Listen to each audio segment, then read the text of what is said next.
Estamos iniciando mais um estudo do livro O Evangelho segundo o Espiritismo, capítulo 6, o Cristo Consolador, no item Instrução dos Espíritos, Advento do Espírito de Verdade.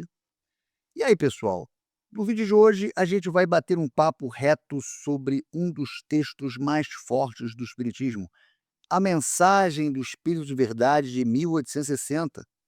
Sabe aquele momento em que a gente se sente meio perdido ou sobrecarregado pelas pancadas da vida?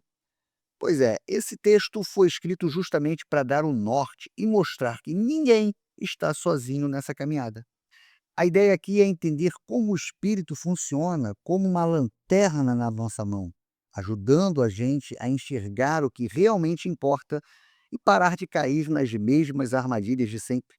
A gente vai trocar uma ideia sobre como o amor e o estudo precisam andar juntos para nossa cabeça não dar nó, e como a morte, na verdade, não é o fim de nada, mas só um recomeço.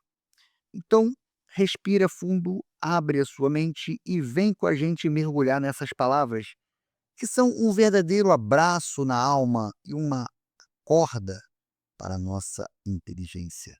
Sejam todos muito bem-vindos a mais um estudo. Venho como outrora aos transviados filhos de Israel trazer-vos a verdade e dissipar as trevas.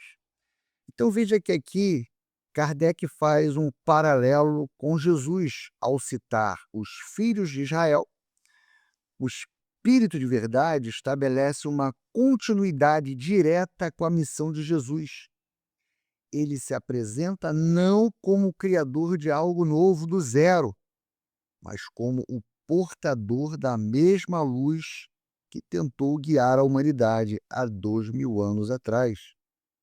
E as trevas aqui representam a ignorância espiritual, o materialismo, o apego aos dogmas humanos que obscurecem a mensagem original do Cristo.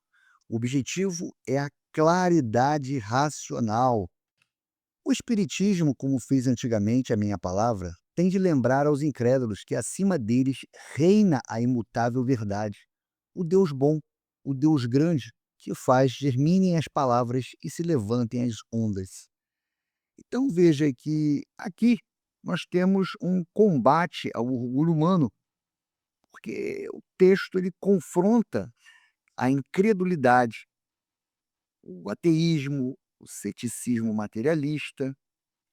Ele afirma que, independentemente da crença do homem, existe uma lei superior, uma lei imutável, que rege o universo. E para provar essa soberania, o espírito aponta para os fenômenos naturais, que faz germinem as plantas e se levantem as ondas. Isso retira Deus da figura antropomórfica, um homem sentado num trono, um homem velho que julga, e o coloca como a inteligência suprema, que atua nas leis da física, que atua nas leis da biologia e também da natureza. Como um cefeiro reúne em feixes o bem esparso no seio da humanidade. Veja, esse é um dos pontos mais importantes da metodologia espírita. O espírito de verdade não inventou o bem ou a moral. Ele agiu como um colhedor. O bem já estava esparso, espalhado pelo mundo através de filósofos, de profetas e grandes almas de todas as épocas e religiões. O espírito de verdade, ele tem apenas o papel do ceifeiro. E, em síntese, os feixes que ele cita, o espiritismo, ele vem organizar essas verdades esparsas em um corpo de doutrina lógico e coerente. Ele vai unificar o conhecimento moral que estava fragmentado pela humanidade. E disse: Vinde a mim, todos vós que sofreis. Então, nós temos aqui o texto terminando esse parágrafo repetindo o convite de Jesus no Evangelho de Mateus. Isso reafirma que o Espiritismo não é apenas filosofia ou ciência, mas um porto seguro para a dor humana. Ele não chama apenas os eleitos, mas especificamente aqueles que sofrem, oferecendo a eles a verdade como remédio para o desespero e a falta de sentido que ocorre na vida deles. Mas, ingratos, os homens afastaram-se do caminho reto e largo que conduz ao reino de meu Pai. Enveredaram pelas ásperas sendas da impiedade. Então veja, ele fala aqui sobre ingratidão. O texto aponta que a humanidade recebeu ensinamentos claros no passado, de Jesus, de profetas, mas os abandonou. E no texto, ele fala a respeito que eles se afastaram do caminho reto e largo. Aqui, largo, não significa facilidade viciosa, mas sim a clareza e a acessibilidade das leis de Deus. O caminho do bem é simplesmente de entender, mas o homem prefere as ásperas sendas, ou seja, ele prefere o caminho mais difícil, o caminho mais sofrido, da impiedade, do egoísmo, do orgulho, que geram dor, que geram confusão. Meu Pai não quer aniquilar a raça humana, quer que, ajudando-vos uns aos outros. Então veja, nós temos aqui um Deus educador, diferente de visões religiosas antigas que pregavam um Deus vingativo que destrói os pecadores. O Espírito de verdade revela um Deus que deseja a regeneração. A solução para os males humanos não é o castigo, mas o auxílio mútuo. Deus propõe uma rede de apoio que ignora a fronteira do túmulo. Mortos e vivos, isto é, mortos segundo a carne, porquanto não existe a morte. Vos socorrais mutuamente. Então, veja, o texto ele cita que a morte como uma ilusão. Essa é uma afirmação mais forte do espiritismo. A morte é apenas um fenômeno biológico, segundo a carne. A individualidade e a consciência, elas permanecem. E ele clama por um socorro mútuo. Ele revela que os mortos, ou seja, os espíritos, ajudam os vivos, ajudam os encarnados, com inspirações e conselhos. E os vivos ajudam os mortos, com preces, com vibrações. É o fim do isolamento entre o mundo físico e o mundo espiritual. E que se faça ouvir não mais as vozes dos profetas e dos apóstolos, mas a dos que já não vivem na terra a clamar: orai e crede. Veja que nós temos aqui a democratização da revelação. No passado, a verdade vinha por uma figura isolada, ou por meio de profetas, ou por meio de um apóstolo. Agora, a revelação ela é coletiva.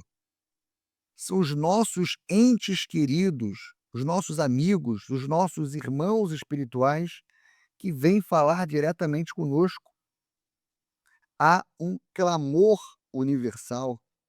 A mensagem central dessas vozes é única: orai e crede. A oração como conexão é a crença como a base da esperança, pois que a morte é a ressurreição, sendo a vida a prova buscada, e durante a qual as virtudes que houverdes cultivado crescerão e se desenvolverão como o cedro. Então veja, aqui nós temos uma espécie de vida como um laboratório. E ele fala que morrer no mundo físico é ressuscitar no mundo espiritual. é o retorno à verdadeira pátria. O espírito de verdade esclarece que não estamos na terra a passeio ou por castigo cego. A vida é uma prova buscada, uma prova que foi planejada pelo próprio espírito para seu crescimento. Isso foi planejado antes de você reencarnar.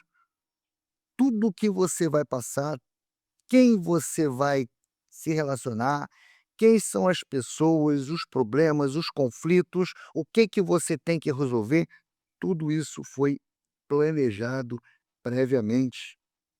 E a metáfora do cedro, a gente pode resumir que o cedro, ele é uma árvore que cresce lentamente, mas é extremamente forte, resistente e de vida longa. As virtudes, paciência, caridade, humildade, não nascem prontas. Elas precisam ser cultivadas no solo das dificuldades cotidianas para que se tornem inabaláveis. Homens fracos. Ao falar que os homens são fracos, não temos aqui uma ofensa, mas um diagnóstico.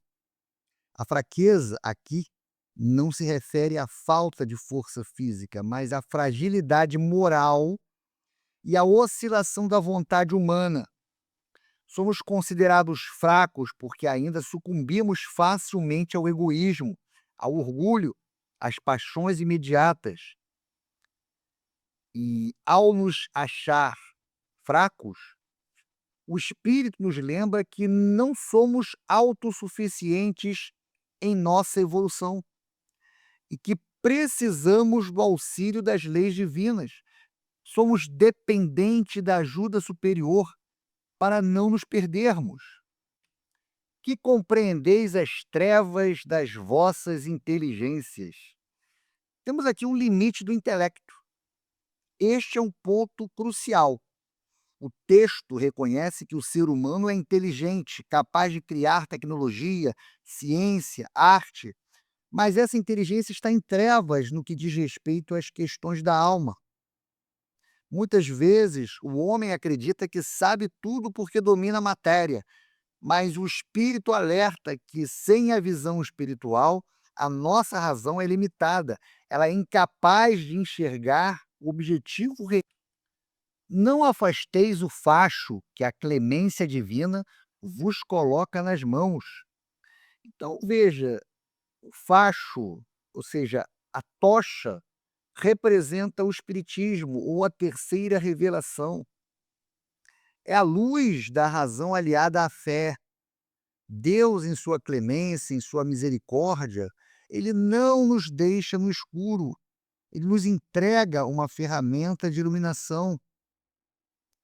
A responsabilidade está nas nossas mãos. Note que o facho é colocado nas mãos do homem. Isso significa que o conhecimento nos é dado, mas cabe a cada um de nós segurá-lo e usá-lo. Deus não nos empurra pelo caminho. Ele nos dá luz para que nós mesmos caminhemos. E ele faz um alerta: não afasteis. É um aviso contra o preconceito, contra a negação e o materialismo que nos fazem rejeitar a ajuda espiritual por acharmos que não precisamos, para vos clarear o caminho e reconduzir-vos, filhos perdidos. Então veja, a imagem do filho perdido está remetendo diretamente à parábola do filho pródigo. Estamos em um estado de exílio espiritual na Terra, muitas vezes agindo como órfãos por nossas próprias escolhas. E qual é o objetivo final?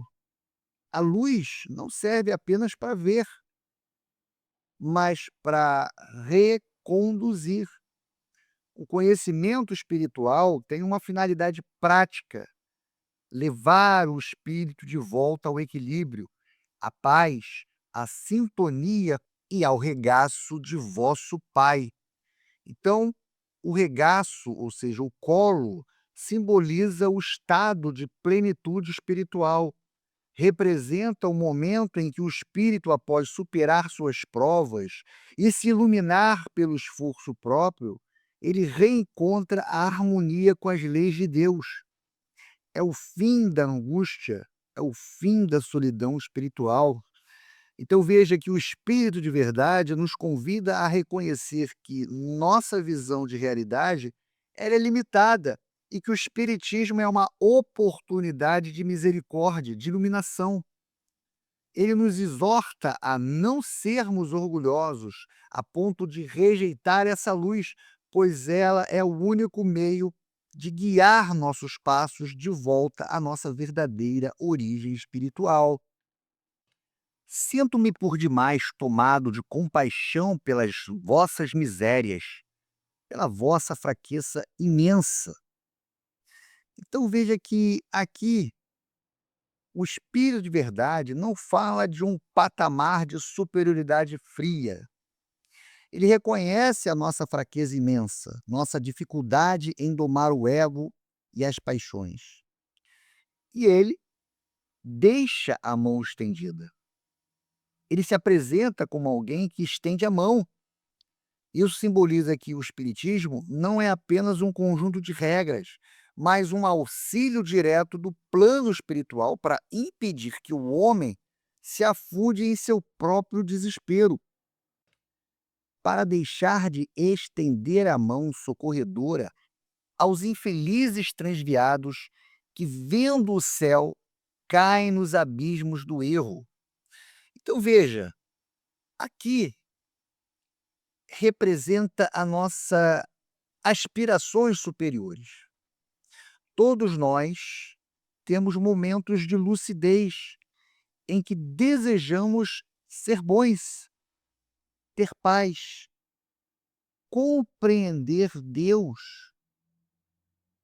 É nesse momento em que ele fala que os infelizes transviados vendo o céu. É esse momento de lucidez. E quando ele fala que os transviados caem nos abismos do erro, está representando a nossa tendência de tropeçar, mesmo quando olhamos para o alto. O erro aqui não é apenas a maldade, mas o auto-engano, a vaidade e a falta de vigilância.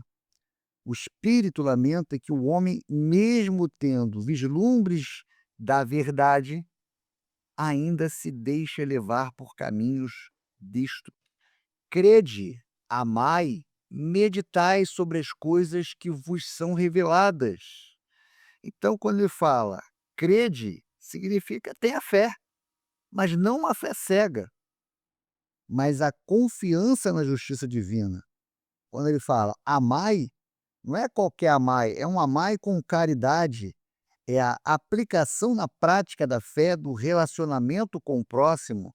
Quando ele fala meditai, é uma meditação usando a razão. Este é o diferencial. Ele pede que não apenas aceitemos o que é dito, mas que pensemos profundamente sobre as revelações. A meditação aqui é o estudo reflexivo que transforma a informação em não mistureis o joio com a boa semente, as utopias com as verdades. Então, essa é a parte mais técnica da instrução e serve como um filtro de segurança. Quando ele fala joia versus boa semente. Na agricultura, o joio é uma planta que se parece muito com o trigo, enquanto ele cresce mais, é tóxica. O espírito nos alerta que muitas ideias podem parecer espirituais ou nobres, mas se não gerarem o bem real ou se ferirem a lógica, é joio. E com relação às utopias e às verdades? As utopias são os sonhos humanos sem base na realidade das leis naturais, como acreditar que a evolução ocorre sem esforço. As verdades são os fatos espirituais comprovados pela razão, pela moral do Cristo. E ele faz aqui um alerta central. O Espírito nos pede pureza doutrinária. Ele nos avisa que o maior perigo para o Espiritismo não vem de fora, dos que não acreditam, mas de dentro, daqueles que misturam fantasias humanas com a verdade. Espíritas, amai-vos, este o primeiro ensinamento, instruí-vos, este o segundo. Então, nessa frase, nós temos o código de conduta do Espiritismo. A ordem não é aleatória, ela estabelece uma hierarquia necessária. Primeiro ensinamento: amai-vos. O amor é a base. Sem a caridade, sem a fraternidade, o conhecimento torna-se orgulho e vaidade. O amor é o que dá sentido e ética à nossa existência. Já o segundo ensinamento: instruí-vos. O amor sozinho não pode ser cego ou fanático. A instrução, o estudo, o uso da razão e da ciência é o que liberta o homem do sobrenatural e do medo. É a luz que nos permite entender as leis de Deus, para que possamos amá-lo de forma consciente. Para o espírito de verdade, a evolução plena só ocorre quando o coração e o cérebro caminham juntos. No cristianismo, encontram-se todas as verdades. São de origem humana os erros que nele se enraizaram. Então veja que o Espírito afirma que a essência moral ensinada por Jesus é perfeita e completa. O Espiritismo não vem trazer uma nova verdade, mas sim limpar a verdade que já existe. Com relação à origem dos erros, os dogmas de medo, rituais vazios, exclusivismos e intolerâncias não pertencem ao Cristo. São de origem humana. São deturpações criadas ao longo dos séculos por interesses políticos ou por falta de compreensão espiritual. O Espiritismo propõe o retorno ao cristianismo primitivo, focado no espírito e na verdade. Eis que do além-túmulo, que julgáveis o nada, vozes vos clamam. Irmãos, nada perece. Então veja que é o fim do niilismo. Na época, lá Paris, 1860, o materialismo crescia e muitos acreditavam que a morte era o fim de tudo. Ou seja, acreditava-se na existência do nada. E a mediunidade é apresentada aqui como o telefone que toca do outro lado. As vozes dos que partiram não vêm para trazer fórmulas mágicas, mas para dar o testemunho mais importante de todos, que a vida continua, nada perece. Significa que a consciência, o afeto e a individualidade são. Jesus Cristo é o vencedor do mal. Sede os vencedores da impiedade. Então aqui nós temos o nosso modelo e guia. Jesus é apresentado como aquele que já trilhou o caminho e venceu as sombras do mundo através do amor e do sacrifício. Ele é o exemplo de que o mal é apenas a ausência do bem e pode ser superado. O Espírito de verdade não pede que vençamos o mundo, mas que sejamos os vencedores da impiedade. A impiedade aqui é a falta de fé, é o egoísmo, é a indiferença para com o sofrimento alheio. É um convite para cada espírita se tornar um trabalhador ativo na transformação do planeta, começando por si próprio. Então veja que a conclusão que a gente chega, na verdade, É um grito de libertação. Ela retira o homem da posição de vítima das circunstâncias ou do destino e o coloca como um ser imortal que tem o dever de educar e a missão de amar. O Espírito de Verdade encerra a sua mensagem vinculando o Espiritismo diretamente à autoridade moral de Jesus Cristo.